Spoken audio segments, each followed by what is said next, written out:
An outcry against a pediatric dentistry tactic in Georgia. Details coming up.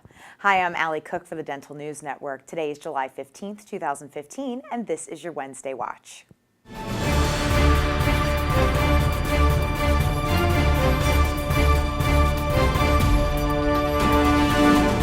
Here's today's dental news.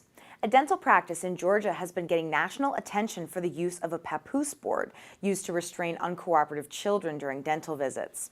The father and grandmother of a 5-year-old patient say they were outraged to find the young girl in restraints when she went to have a tooth pulled, describing the sight as if she were in a body bag.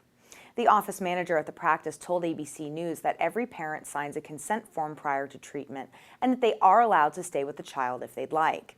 The American Academy of Pediatric Dentistry does advise that consent be obtained and recorded, and goes on to warn that the use of protective stabilization can potentially lead to physical or psychological harm, loss of dignity, and a violation of the patient's rights.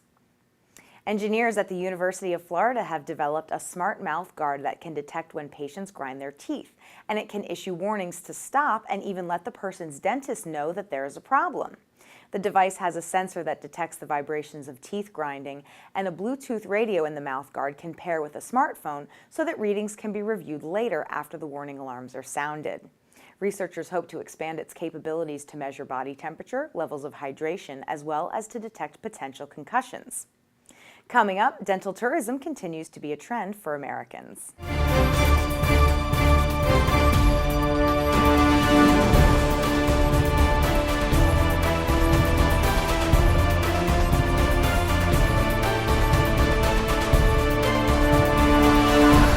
Dental tourism is a continuing trend, especially for Arizona residents looking to fix their smiles for less.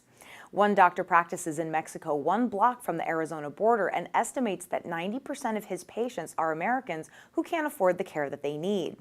With nearly 20 years' experience as a periodontist and implant specialist, he's trying to dispel myths about substandard dental practices in Mexico. One patient sang his praises, commenting that her procedure cost just over $7,000, whereas in the States it would have cost nearly $20,000. Sabre-tooth tigers were known to take down rhinos and mammoths, but new research indicates that their famously long fangs did not grow until age 3. Scientists from Clemson University believe that the cats did get most of their teeth by 14 to 22 months, but they were not fully developed until later.